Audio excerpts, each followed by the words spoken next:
All right. Hey, welcome back, everybody. It's good to be here again with Harry and Joe. Joe, it's good to see you again, buddy. Good to see you too, Harry. It's been a long week. Good. Yeah, what's been going on with you, man? A lot of training seminar stuff, huh? Yeah, I've been doing leadership training over with the emotionally focused therapy. Was an amazing week of just getting a great download and upload and reload of great cutting edge content and material and what it really means, Harry, to create connection. And because connection's why we're here, it's what brings us meaning and purpose and all sorts of good stuff in life. And so it's good that we have our connection, right? So Yeah, that's right. yeah, we need that. I'm just getting over a cold too, so if I'm a little congested, and I apologize. So It's all right, man. It's all right. All right, buddy. Well, guess what, man? We got our first video question that came in, and let's just go ahead and play that, and then we can talk about it. wait, All and right, here, who is this? here. Who is this first of all? Her name is Cynthia, Okay. and she has a question about communication in Okay. relationships. Okay. Sounds All good. right, all right, here it is. All right. Hi, Joe. I hope you're doing great. I wanted to touch base with you because I'm trying to figure out a way to communicate better with my partner. I'm sure this is one of the questions that you get the most. And it's simply that we want to communicate. I just feel like sometimes we just don't know how to. Anyone will tell you that, yes, the fundamentals of a good relationship are based on communication, honesty, and love.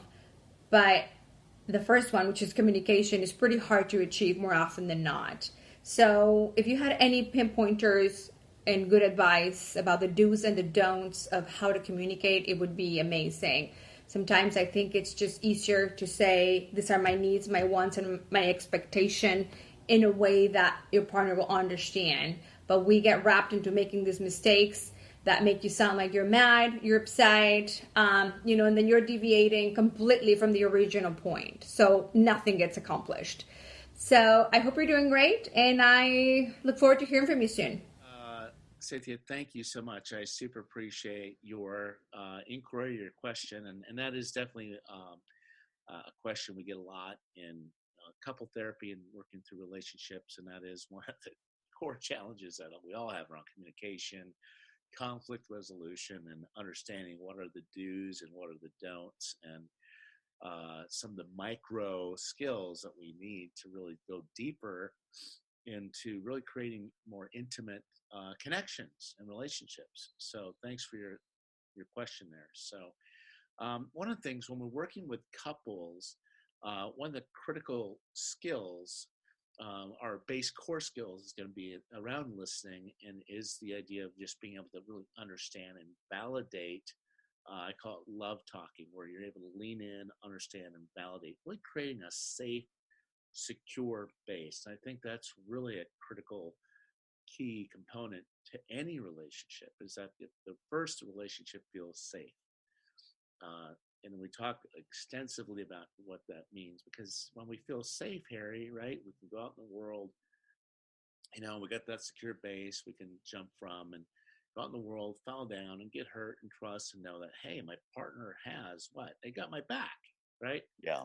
And so, but just because you hear something doesn't mean that you're actually listening. And listening isn't just a skill. It's one of the keys to really wisdom and understanding. And it requires a calm and really this genuine curiosity to truly understand something or someone for the very first time, or ongoing, or whatever it is. But because understanding isn't just saying, I understand. The other person on the other side of the conversation, receiver, the speaker and receiver, has got to have that felt experience, that felt sense of you actually, of them feeling felt, right? And that's called validation. And it's not that, or empathy or compassion, because in any time we're having a conversation, um, I let people know, listen, I don't necessarily want to be right, because you can get in that right, wrong, good, bad, all or nothing, one up, one down, all these different patterns, good, bad, whatever that story is that we have. But we want to be able to have that where the other person really feels gotten, and that our reality is and our experience is understood. Is that right, Harry? Does that make Yeah. sense? Yeah, that makes sense. You Yep. got 2 ears and one mouth for a reason, That's right. right? It works so much better when you do the listening, right? Yeah. So, but let's reframe listening, right? First, let's reframe the whole listening business, but mostly because most people think that they listen well. And I think all of us, including myself, feel I listen well, but a lot of us are just missing on the point. So instead of listening, I like to use another term, and this is good for both the masculine brain and the feminine brain, the listening brain, um, to do something called getting her world or getting his world, but we'll use her world since Since, we're yeah. friends and we want to get her world, right? Yeah. So, Yep. and Cynthia, if you were listening to this, you just flip that and you say, I just want to listen and get his world. All right. So, but the principles are basically the same, but I think there are certain challenges that the masculine, feminine, male, female, gender differences can have, because we we just have that the hang up sometimes that we can't get beyond just some of these gender differences and stuff like that. But that's okay. We're going to get there. So the first thing is what I was talking about here is the idea of reframing listening as an idea of really getting her world, and getting her world is really an active process because new things can happen from that place and that space of being heard and being seen.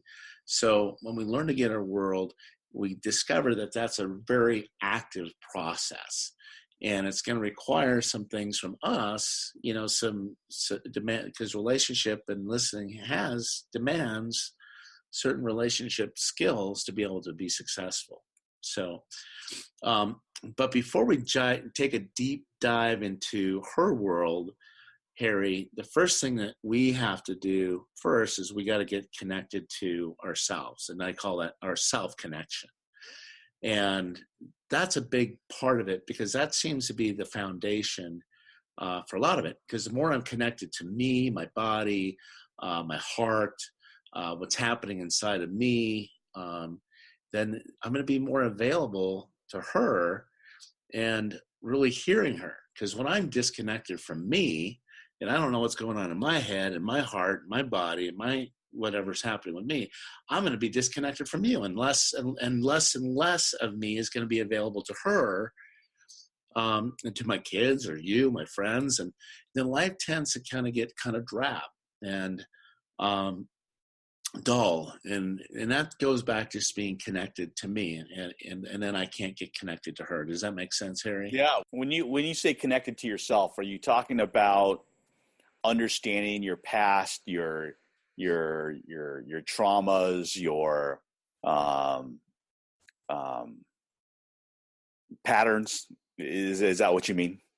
Yeah, a lot of it's that, because when we get hooked, but a lot of it's, yeah, because when we get hooked, we all bring in our own dragons, right? Our own past vulnerabilities or sensitivities. And when that dragon has us kind of hanging over a cliff, it's really hard to hear the other person because all you got is my hair's dangling over and the wind's in my face and there's panic because I'm not really connected to me, right?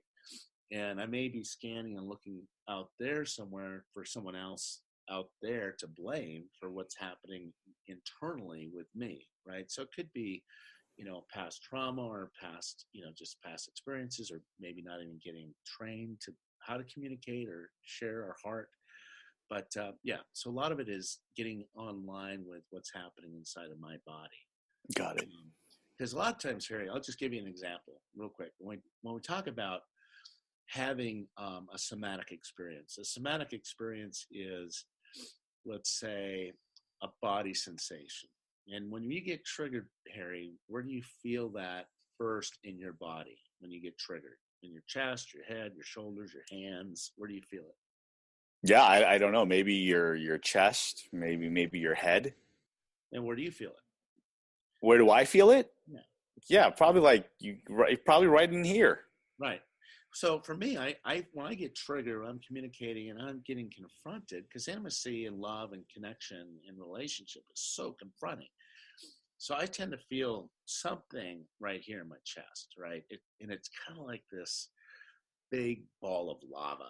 It's just kind of like churning and churning and churning and squirting, and down my arms, my legs, and my gut, and my brain explodes, and I get into this kind of amygdala hijacking, so to speak. So it's important to have. Now, people don't know what I'm talking about.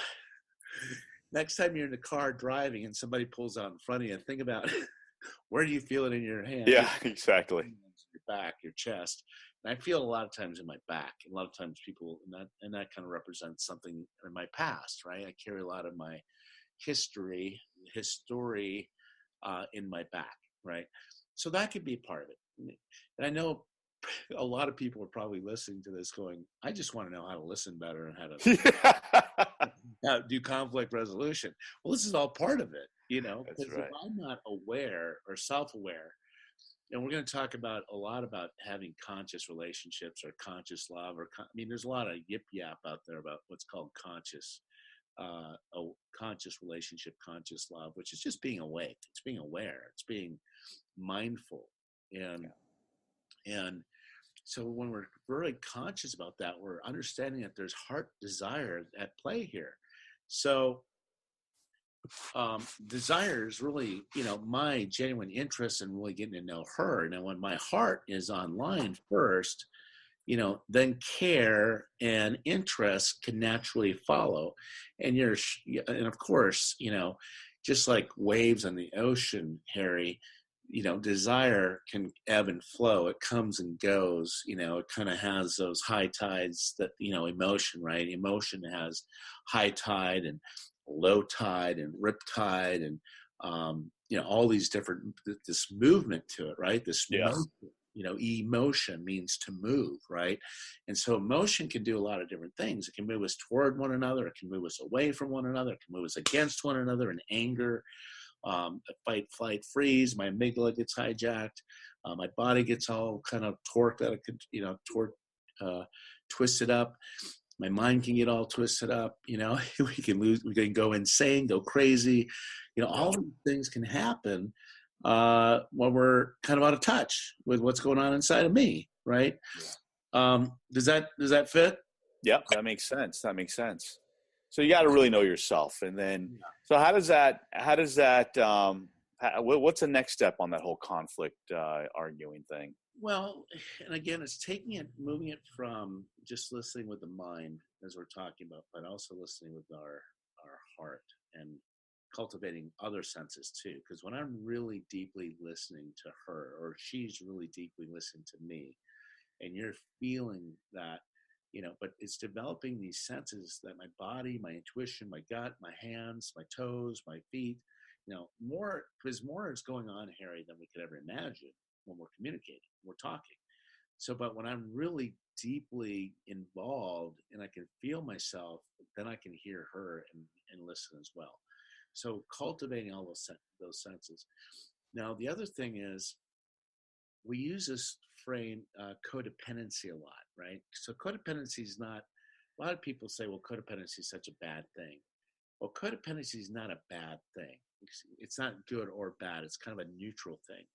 But when we're in a codependency, that can be kind of either a downward spiral, which a lot of people can kind of think about codependency being something like that, where there's this kind of downward spiral of if you're not okay, I'm not okay, and I'm trying to hustle for your approval and acceptance and love and pretzel and twist and turn and shape shift to, and then you just kind of lose yourself in the relationship. So, but sometimes codependency can be a really good thing. It can be an upward spiral of inspiration and it's two powerful people contributing and leaning in and loving each other and adjusting to meet one another's needs. Okay, and that takes a lot of work. But using codependency to your advantage can be a really powerful thing. Because when I'm really deeply listening to her, I'm able to really. And here's the thing, Harry. Men, a lot of men are way more sensitive than we let ourselves on to be sometimes. And we're tuned into our woman a lot more than we think. And this is kind of an annoyance for me sometimes when a man can't learn to really capitalize on um, on his sensitivity, because he's just kind of sometimes neurotically scanning his woman like a hurt little kid, trying to figure out am I okay, rather than, he's tracking her like some hurt kid. So if we're going to be tracking her, our woman that much, we have to learn to track her in a non-hurt little kid kind of little boy hypervigilant kind of way, instead of always letting our sensitivity kind of hijack our ability to really lean in and really hear her. Got it. Makes sense. Makes a lot of sense. So the other thing too, it's learning to get skills. Right now, I'm going to give here's a great little acronym here for you, Cynthia, and everyone else that's listening, to really slow things down, and really becoming more transparent. Because we believe that, the more that you can see your partner and the reality of your partner, the more that you're able to really hold that space for them, and really be brutally honest with one another. I think brutal honesty is such an important part of being transparent and open and communication, and also being able to hold that space for the other person's honesty, whether we like it or not. Sometimes it's, we have these two boxes. We have our harmony box and our truth box. And a lot of times we choose to go harmony over truth. And so our task here is to find ways of bringing both truth, brutal honesty to a relationship, and hold that space for harmony or grace or whatever. But we're going to use this little acronym called attunement. Okay, this is attunement. Kind of think of attuning, Cynthia, and all the listeners, and Harry. Think of it like when you're driving in your car, you're dialing into that little your radio station, right? So you're trying to dial in. Okay, you're dialing in, tuning up, and finding your partner's heart, right, and listening. And this is it's a real active process of really having awareness of the emotion. Okay, your emotion, the other person's emotion, but not in a kind of a affect contagion kind of way where, if they're angry, you're kind of taking on the other person, kind of taking on the anger, where you're seeing your partner kind of spiral out in a vortex, right? Well, you have a couple choices in that moment, right? Okay, if your partner is drowning and they're in this vicious cycle, this little spiral, this vortex, right? We'll call it that. You have a choice. You can either participate in it in that moment, or you can be an observer, right? Now, the participant, that's where you get into these power struggles, the conflict, the negative stuff. But to be able to fade your partner out, just fade them out of that equation, and really be more aware of what your emotion is that's coming up, and also being able to tune into your partner's emotion. And then the next step to that, so the A is being aware of the emotion. The T of attunement is being able to turn toward that emotion, meaning being able to lean into it and hold space, Harry and Cynthia, for that person's emotion. And that takes a lot of practice. Yeah. Right? Yeah. Because there's got to be also that third T is that tolerance of the other person's emotion. That means I'm tolerating the other person's different viewpoint or perspective or ideas, or as different as they may be toward yours, it's being able to hold those, it's tolerating those different parts that are different than yours. Because your partner doesn't have to look like you, talk like you, be like you, act like you, do like you, to be loved and to have belonging. So it's that tolerance or acceptance of the differences. Does that make sense? That makes sense. And then the next thing, Harry, is learning to understand and take a deeper dive underneath, to get underneath and understanding what the emotion is. And that's such an important piece. And this isn't easy to do. It takes sometimes having a third party or a coach or a therapist, someone who's really trained on attachment or emotionally focused, to communicate, so that you can learn to respond in a non-defensive listening with like in a non-defensive kind of listening kind of way, right? For example. Well, let's say that, all right, so let's say, Harry, you're really pissed at me. I came in late. We were supposed to have this meeting at, say, 2:00 today. I'm 15 minutes late. You're pissed. You're running late. Okay. Now, or something else, something's happening, but I put it kind of in a need-fear dilemma. So the need might be connection, and the fear might be a loss of connection or detachment, or a need for a fear around abandonment, and then the need might be connection, belonging, or whatever that is. So, but being able to say, Harry, I totally see, I can see in a non-defensive posture where my heart is open to you, and I'm saying, you know what, Harry, I can see I really hurt you or wounded you by being late, and and what I'm going to do next time is going to let you know 30 minutes in advance if I'm going to be running late, so that we don't have this problem again, and I'm sorry, so that you're doing 3-4 things. You're resolving something in a non-defensive way. You're restoring the relationship, the impasse or the break. You're repairing the connection, you're reconciling, and then you're partnering with that person to see how you can do it next time. All right. And that takes a little practice, and then also being able to have empathy and to be able to move toward that emotion. Right. So the attuned conversations allows partners to begin to trust each other with their emotions. And that trust in these sliding door moments, Harry, where they're able to really turn toward rather than turning away or against one another in those moments. Does that fit? Yeah. No, that's a great example. So, and that means just getting skills. You have plenty, but when we use these, we got to learn to get her world and validate and go through all that stuff together. What were you going to say? No, but it's just these tools are so great. I mean, we need these tools. Yeah.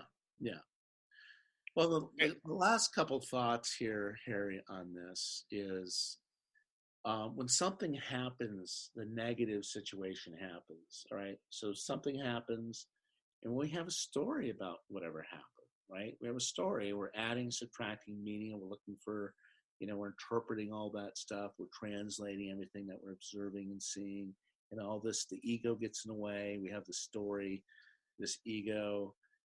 Because we're constantly looking for evidence in all the ways that we're not going to be loved or rejected or something happens, right? So part of this is dropping the story, drop the ego, drop the agenda, because if you're a man, and for men out there, this is going to be really hard because we're kind of wired to be fix-it people. So let go, and also our own future tripping projections. I call it future tripping. We're projecting everything that we want from our spouse or a mate or loved one in a way that's because we got to let go where we think that the relationship's going to go, or where the conversation we think is going to be going. And problem solving isn't always what she wants. She doesn't want to be fixed, unless she's asking you directly for it, right? And I know we've had that conversation before about trying to fix people or trying to change people. Yeah. Does that make sense? Yeah. How are you with your emotion, Harry, when you get into conflict? And I know this is hard for all of us. How do we deal with those big emotions, right, when they come into the relationship? I don't know. I think, I don't know. As the more I realize to myself about myself is that, I know I'm a big communicator just because of the nature of my business. I just have to communicate. I don't like things being left uncovered. So I'm always talking, I'm always communicating and making sure that we're on the same page. But I think what I realize is that not a lot of people communicate in the manner that I do. And I need to understand that. But when they don't understand that, you go into this thing where, sometimes, like, I don't know, my recent relationship that I get blamed for something. And then, then it's like we talked about before, I get hooked, and but I feel like I'm being reasonable, but at the same time, I just have to understand the other person, and I have to understand myself. But I think I'm pretty even keel. I think I can see all sides. I like to bring in all perspectives because I feel like even in business, you can't make a decision based off of one side. Yeah. So you got to really be able to take both sides to make it. Right. That's right. So, So, and I think I get hooked too. I get hooked too. yeah, and I think this is a big step for guys and women, but it's being okay. This is a big part of communication and conflict resolution. It's being okay with the big emotions, right? The high tides, right? The big tides or the rip tides, or even the fear, right? Of when your lover, your best friend is the ebbs and flows, right? When the high tides are there, I breathe, but when I fear my partner is leaving or distancing or walking out of the room, right? Because they're flooded or hooked or charged or something, right? And the terror of the panic of being abandoned or rejected. That's such a big one. And we work with couples to learn how to tweak that so that they're just not turning away or turning against and abandoning the process. They're not just abandoning the other person or themselves, they're abandoning a process of communication. So because we're getting hooked and we're getting triggered with these big, big, big, scary emotions. So if you struggle to be with strong emotions, it's going to be really hard. So we'll need to get really comfortable with ourselves and kind of our own inner terrain and all the stuff that's happening, because you'll need to move towards what's uncomfortable in a relationship. And I learned this one early in my career as a psychotherapist, um, because I will tend to unconsciously block someone. I'll block them from where they want to go if I'm scared, and and and then especially if I'm scared to kind of go there myself, right? And likewise, women who feel their man begin to shut down or avoid or go into the man cave or distance themselves or check out or or get uncomfortable with their own full range of emotions, the woman will tend to retract and not share, shut down, and basically begin trusting you less and less over time, right? So that becomes kind of a problem. So we got to clear out some of the baggage of what I call the feminine in your head, like mom, ex-girlfriends, ex-wives, because many men, I think, really struggle to really listen to the women because they're still angry at mom, or they're still angry, or for women, they're angry at dad, or they're angry at an ex-boyfriend, and all that's clutter, and it often gets buried under denial, but it's probably in there somewhere. Does that make sense? Hmm. Yeah, it sure does. It sure does. I You know, think. I realized to myself that like I said, I mean, I like to listen. In sales, you're always taught you got two ears and one mouth, so you got to really listen and understand your client before you speak. That's right. But there are times I got to tell you, I know when I get emotional is if I'm tired, if I'm lacking sleep, That's right. then it's easier for me to get hooked, and I realize it. But when I get good rest, I feel like I think I'm pretty even keel. I mean, I would hope I would be, but I'm not perfect either. So, That's right. and this whole journey has been great as well. So, Yeah. Well, I like where you're going with that, because when we see yourself and you see your relationship and you see her as a path and a vehicle to get to know yourself better and more clearly, you're going to be able to really clear out this baggage. And the more that you can see yourself and others, for when you're able to get all that debris or the constraints of the past, all this story making stuff in the back, the clutter, the chatter, all this stuff, when you're able to get all that cleared out, a lot of us don't even know it exists until we get into these conflicts and negative situations and stuff. And then we start hearing those voices and we really attune to that. We pay attention. We clear all that stuff out. Then we're able to really get more in touch with ourselves. And then we're also able to see the other person for who they really are and who they actually are, rather than the stories. We can see them in their innocence and not their guilt, right? You can see yeah, them, that innocent little kid, rather than the monster that we project, that light at the end of the tunnel that we can sometimes interpret or translate as not as love and connection and belonging and compassion. We see that as a train, or that brown squiggly thing in the grass as a snake, rather than love and connection, because something gets miswired. And we talked about that, the wiring between the brain and the heart gets kind of twisted. So, which also leads to our thing of not taking her for granted, or him for granted. Because when we live with someone day in and day out, we can kind of, over many years, we start taking them for granted, and that's painful to see. But it's kind of true, because we're not really, we're not really risking here and staying inspired in our heart to, to find that place of desire. There was someone told me before, they're like, everyone thinks they can be an Olympian, right? Yeah. And but the reality is not everyone has the natural ability.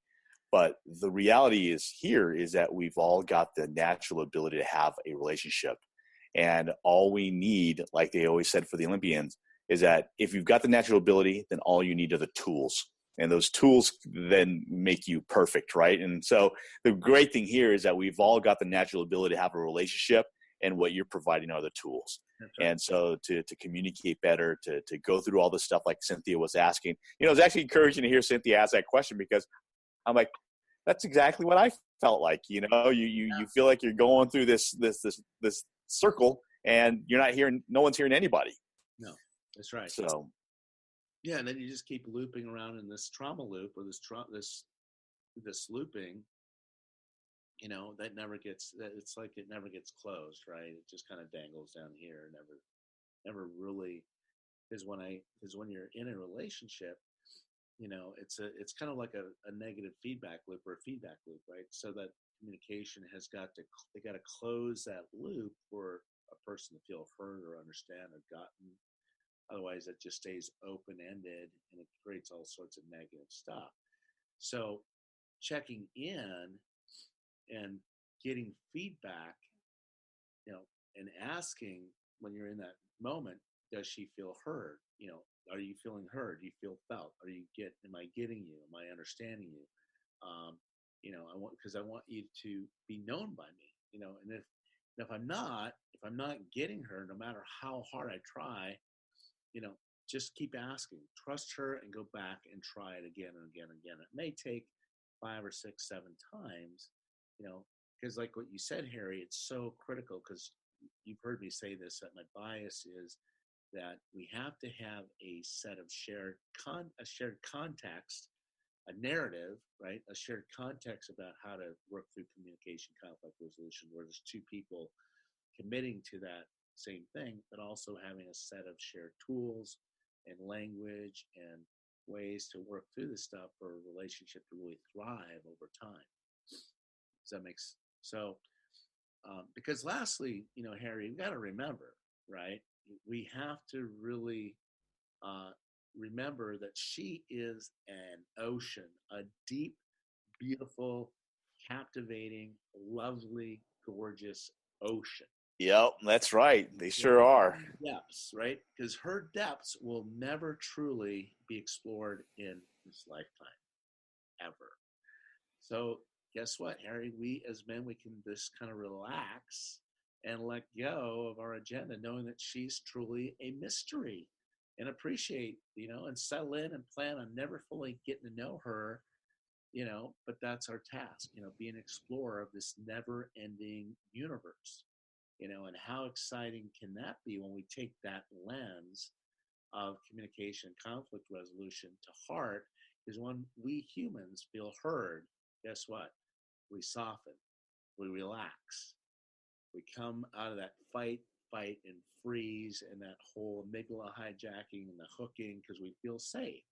Yeah. And then we open up, and our heart opens up like a flower, and we're now able to be available for love and great sex, because when we feel safe and heard, you get great sex. There's a benefit there, and then deeper layers of relating and connecting, because there's so many layers, Harry, right, to listening to her. And the more that I'm truly there with all my being for her, right, the more her flower petals open up, that rose opens up, and then when she opens like that flower, then our love grows and my heart can expand. And what a beautiful and fascinating ride we can be on when we embrace all of the communication and even the conflict, even when the conflict arises and that mirrors back something to me, that's an opportunity for more growth and my own evolution and growth as well. And that's what this is really all about. Excellent way to end that one, Joe. Excellent. Yeah. Nice. Well, thank you, Cynthia, for your video question and call in. And we are seeking other people that have questions. Right, Harry? Can you tell everybody a little bit about that, what we're looking for and what we're hoping to kind of build off of this and launch from this a little bit? You're the absolutely. Well, we obviously love questions. So if you want to do a video question, email question, voice recorded question, maybe voice maybe not so much, but maybe have an email question or a video question, we're more than welcome to post it. Let us know. We're here for you. And, like I said, and Joe said, relationship's the key. And all the information's below. If you need to reach out to set up a session with Joe, you can obviously see that Joe is all about the relationship. He's not about the breakups. He's not about, labeling or anything like that. He is truly about the relationship. Yeah, if you like the content, please like our video. Please share our stuff. Also, we don't ask often, but please feel free to subscribe as well below. If you want to contribute, the link below for that as well. But we'll see you soon again, and thank you so much for everything. Thank you, Harry. Again, as always, it's a blessing. You're a blessing to me. Likewise, buddy. You're looking fit, man. You're looking fit. I'm doing it, man. Working out, eating healthy, lean, clean. Hey, we're also one of the things we'll let other people know too, going forward, we're gonna be inviting, people that are special, that have special niches in health and fitness later on, just as a way of trying to expand, people and to get people interested in other. If they like this, they're gonna love the other stuff that's coming ahead. So it'll be great. That's right. All right, Harry. All right, buddy. Hey, thanks so much, and we'll talk to you soon. All right. Be well.